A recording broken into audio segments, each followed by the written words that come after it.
Kembali lagi di Newsline para dua pemirsa, kota Serambi Mekah provinsi di barat Indonesia ini menyimpan sejuta pesona dan potensi wisata. Sebut saja kekayaan bahari hingga agrowisata dan kuliner tentunya yang menjadi daya pikat bagi Anda para pelancong. Provinsi dengan jumlah penduduk hampir 5 juta jiwa ini dianugerahi kekayaan alam bahari dengan bentangan pantai dan laut yang sangat indah. Sebut saja ada Sabang di sana yang menjadi surga bagi Anda penikmat diving dan juga snorkeling. Keindahan terumbu karang di sini juga sudah tidak diragukan lagi. Tidak hanya itu, ombak di Simelu menjadi salah satu wisata andalan karena menjadi lokasi yang paling banyak diburu surfer dunia. 3 destinasi wisata Aceh bahkan mendapatkan anugerah pesona Indonesia yang digelar Kementerian Pariwisata dan Ekonomi Kreatif atau API Awards di tahun 2019 untuk kategori ekowisata terpopuler, kategori destinasi terpopuler yakni 0 km Sabang dan kategori surga tersembunyi yang paling populer.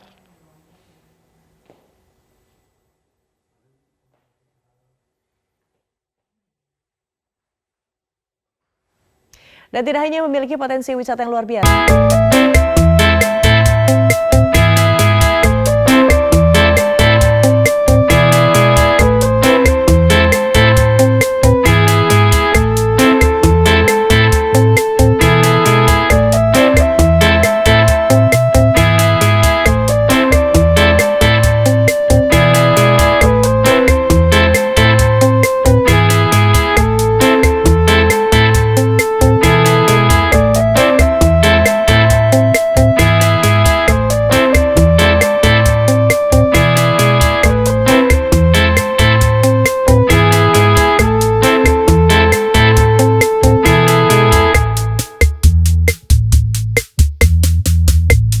Imadudin, Sekjen Perhimpunan Pariwisata Halal Indonesia atau PPHI. Kita akan langsung samperin ke sini. Mas Imadudin, apa kabar? Alhamdulillah, kabar Terima baik. Terima kasih sudah hadir di Studio 1 Metro TV.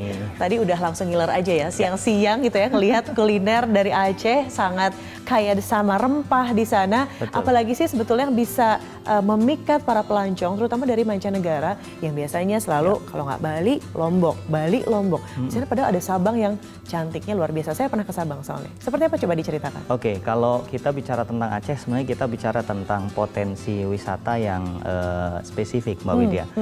Ada yang kita tahu kalau di Aceh ini sebagai Serambi Mekahnya Indonesia. Betul. Nah, karena sebagai Serambi Mekah, mungkin banyak disebut di sana potensi wisata yang disebut sebagai potensi wisata halal. Nah, potensi wisata halal inilah yang kemudian sekarang ini banyak dieksplor ke mancanegara. Salah satu yang sekarang terkenal Pulau Weh di Sabang. Ya. Pulau Weh di Sabang ini menjadi destinasi yang sangat populer, Mbak Widya, di Aceh yang mendatangkan banyak turis wisatawan dari Europe termasuk dari Middle East. Bukan dari dalam negeri saja begitu ya? Bukan hanya dalam negeri saja, tapi juga dari wisatawan mancanegara. Ini yang akan menghasilkan devisa untuk Indonesia tentunya. Tapi bukankah kita lihat wisata halal ini lekat berarti dengan katakanlah agama tertentu begitu? Berarti wisata yang lain nggak boleh atau agama yang lain tidak boleh datang atau seperti apa? Boleh dijelaskan Mas Imadudin? Ini yang perlu diluruskan. Jadi sebenarnya ini ada misleading di masyarakat mengenai wisata halal. Wisata halal kemudian dipersepsi sebagai khusus untuk agama tertentu. Sebenarnya bukan begitu, Mbak Widya. Yang benar adalah wisata halal ini satu model wisata yang inklusif untuk siapapun. Karena sesungguhnya bicara wisata halal ini bicara tentang compliance to standard. Comply to standard. Jadi mengikuti standar yang memenuhi syarat-syarat untuk wisatawan muslim sehingga mereka nyaman bersama keluarganya untuk menikmati destinasi wisata tertentu. Mbak Widya perlu tahu tahun 2017 Jepang itu menjadi the best halal destination in the world loh. Mungkin pemirsa juga mungkin ada yang baru tahu tahun 2017 ya. 2017 Jepang menjadi the best halal destination in the world. Yang kita tahu tentu mereka bukanlah negara muslim, ya, muslim bahkan minority di sana. Tapi sekarang pertumbuhan wisatawan Muslim luar biasa. Betul. Makanya kalau dari bandara sampai kemudian ke downtown di Tokyo sekarang sudah tersedia tuh banyak ramen halal. Exactly, ramen halal, sushi, and so on and so on. Jadi intinya membuat kita nyaman begitu Betul, ya. Jadi betul, bukan betul. Eksklusif tertentu, hanya ditujukan untuk agama tertentu misalnya ya. Exactly. Dan pemirsa akan juga bergabung bersama kami dari Aceh langsung. Ada Ibu Iliza Sa'aduddin Jamal, anggota DPR RI Komisi 10.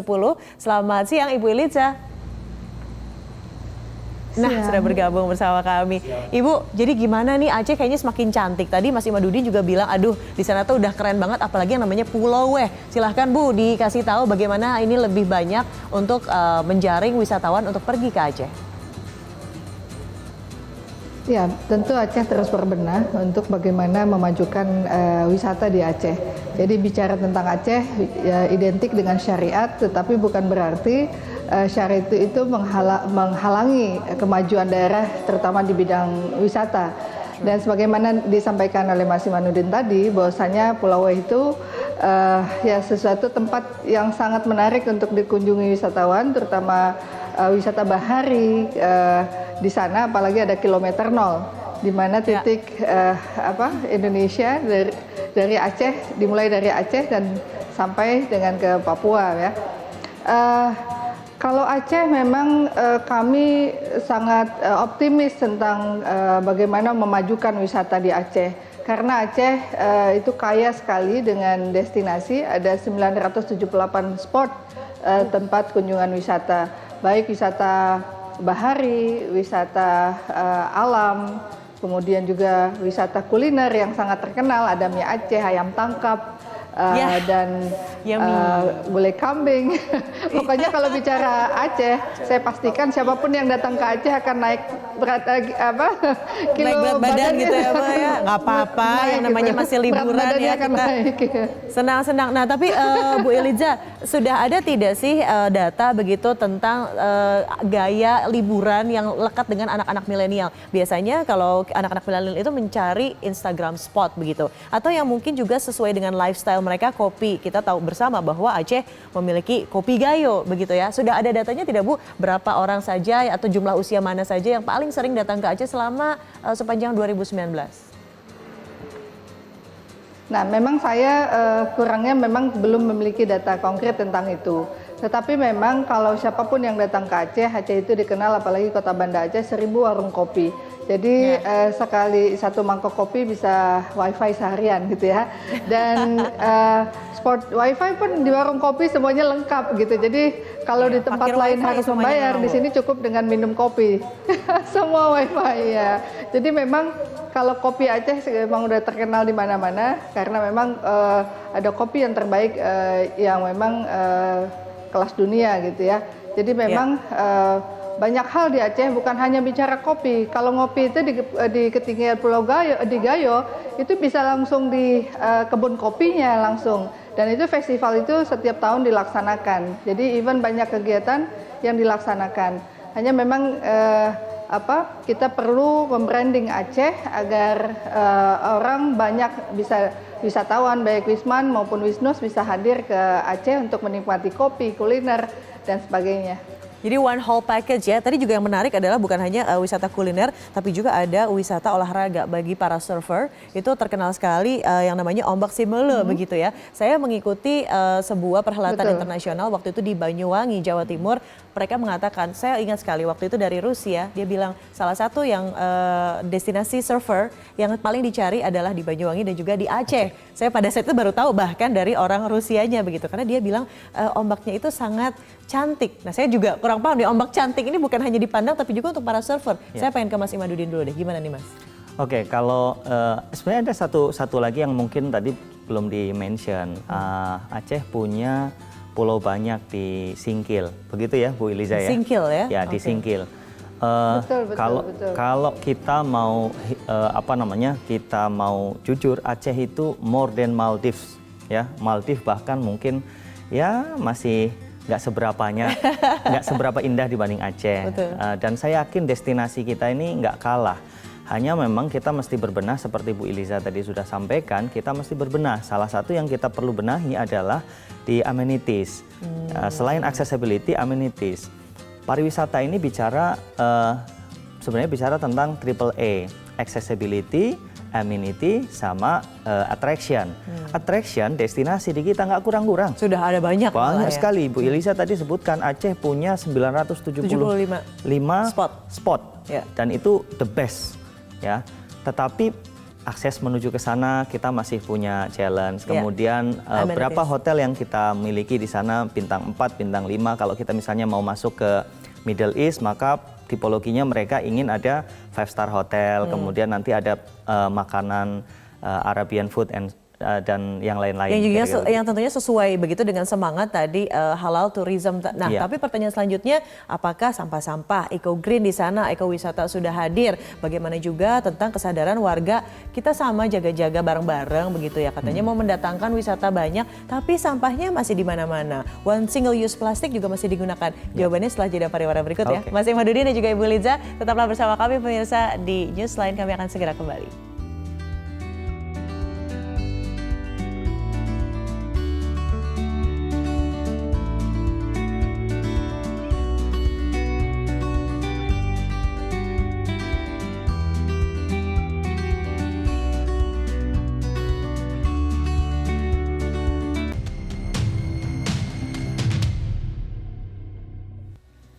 Kembali lagi di News Live, pemirsa, masih ngobrol-ngobrol soal cantiknya Aceh. Kita kembali lagi ke Ibu Iliza.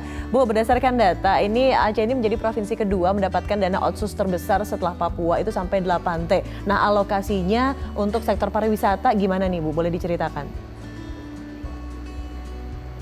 Iya, plotting berapa persen dari dana otsus, mungkin saya juga nggak tahu persentasenya. Tapi yang pasti pemerintah Aceh itu sangat berbenah untuk agar Aceh itu bisa menjadi destinasi wisata halal Indonesia. Dan persiapan itu terus dilakukan, berbenah, baik bagaimana mensertifikasi dari sisi makanan dan sebagainya, kesiapan tempat ibadah, kemudian juga hal-hal yang memang harus dipenuhi dari standar internasional. Karena memang kita tidak bisa hanya bertumpu kepada kita ini daerah syariat dan sudah pasti halal. Tapi memang yang kita ingin sampaikan bahwasanya kita menyiapkan secara menyeluruh kesiapan kita dari sisi regulasi dan kemudian jadi standar yang memang harus kita penuhi. Ini yang memang harus dilakukan. Dan dari sisi juga branding Aceh, di mana juga Aceh dulu pernah konflik yang panjang, kemudian damai, dan di mana berbenturan dari sisi aturan untuk percepatan wisata halal, tentu Aceh terus melakukan hal itu. Jadi kalau untuk dukungan anggaran, saya melihat anggaran pemerintah Aceh cukup serius untuk itu.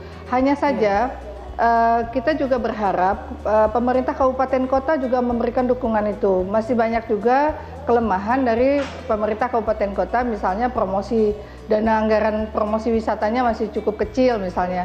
Dan rencana induk pariwisata Aceh juga sudah dibuat tetapi belum dikanunkan.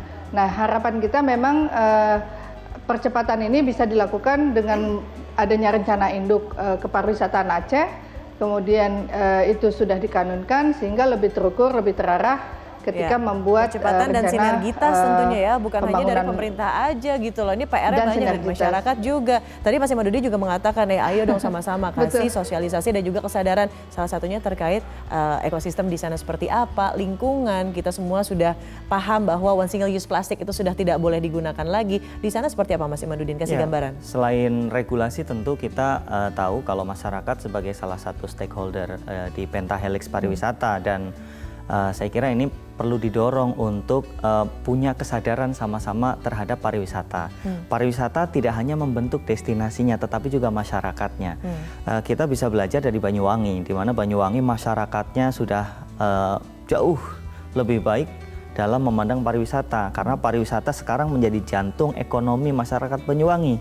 Ketika masyarakat di Aceh juga punya kesadaran yang sama, maka ini akan memudahkan regulasi yang dikeluarkan oleh pemerintah, baik dalam pergub, kanun, ataupun nanti undang-undang atau perda, sehingga sinkron, masyarakatnya juga sadar, regulasinya ada, masyarakat sadar, termasuk di dalam program ekowisata, sehingga mereka juga tidak membuang sampah sembarangan, menjaga ekosistem bahari yang ada di sana. Nah, kira-kira dan pantainya yang pasti jadi bersih ya. Sabang saya pernah ke sana sangat bersih. Dan juga ada satu lagi nih sebuah daya tarik yang mungkin di daerah lain belum ada. Saya dapat informasi dari teman saya nih yang ada di sana, lagi musim katanya untuk memetik buah naga. Karena katanya naga. Banyak banget buah naga di sana. Ini berarti agrowisata. Boleh diceritakan sedikit Mas Imadudin? Kalau agrowisata petik buah naga itu mungkin nanti Bu Lisa mungkin lebih bisa menjelaskan. Tapi saya punya satu yang menarik dan Aceh harus angkat ini dalam satu branding. Karena buat kita orang luar Aceh datang itu ini jadi satu daya tarik. Pagi-pagi kalau kita selepas subuh, saya kira ini satu tempat yang harus dikunjungi. Ada satu spot yang disebut oleh orang lokal disebut kubre. Kubre di artinya? Aceh. Kubre sepertinya itu singkatan dari Kubrawi. Itu adalah tempat ngopi, murah meriah, ramai, ratusan orang berjubel, orang mau parkir baik motor, mobil maupun lain-lain, dan semua level ada ke situ. Mau mahasiswa, pekerja, karyawan kantor, termasuk pengusaha, termasuk juga para petinggi pejabat institusi itu datang ke situ. Dan itu apa sih daya tariknya? Kopinya, sunsetnya, sunrise-nya, karena kan tadi pagi-pagi katanya. Pagi-pagi persis habis subuh rame di situ. Orang pada ngobrol di situ. Bersosialisasi. All level di situ. Lintas level. Kubre ya tadi namanya. Mungkin bagi pejabat juga ingin mendengar, hearing harus ke situ. Mendengarkan langsung masyarakat punya aspirasi apa. Seperti apa gitu ya. Jadi bisa sama-sama ngobrol. Kita kembali lagi ke Bu Iliza. Bu, tadi katanya ada kubre. Sama tadi agrowisatanya betul Bu, itu soal buah naga gimana Bu? Ya, kalau soal buah naga itu bukan hal yang baru di Aceh ya. Di Polda Aceh itu penuh dengan pohon buah naga gitu ya. Wah, main ke sana saya Bu. Itu tapi bagi wisatawan itu kan juga aneh kan, buah naga juga tidak ada di semua negara saya yakin ya. Di daya tarik experience. Sama seperti kopi kubre itu, kopinya mungkin masih banyak kopi yang hebat lain di Aceh, tapi itu bisa jadi experience. Ada segitu banyak orang kumpul di situ bicara tentang banyak hal di Aceh. Nah, sama seperti tadi petik buah naga itu bisa jadi experience di agrowisata. Ya, yang cuma hanya di Aceh begitu ya, dan tentunya memiliki kesan bukan hanya pantainya yang cantik, bukan hanya bersihnya, ada juga wisata sejarah dan nanti ada kuliner yang akan membuai yang kita sekarang dijual bukan saja destinasi tapi experience. Once kita bisa jual experience, maka orang akan datang dan terus datang lagi. Karena memang lekat begitu ya di memori. Ibu Iliza, terima kasih, sukses selalu untuk teman-teman di Aceh. Salam Mas Imadudin. Terima kasih. Nanti kita akan bertemu ya tanggal 22 Februari di Kenduri Kebangsaan. Saya nanti mau datang ke Aceh. Dan pemirsa, Newsline masih akan kembali. Newsline Plus akan hadir bersama rekan saya Jason Sembo. Sesaat lagi tetaplah bersama kami di Metro TV.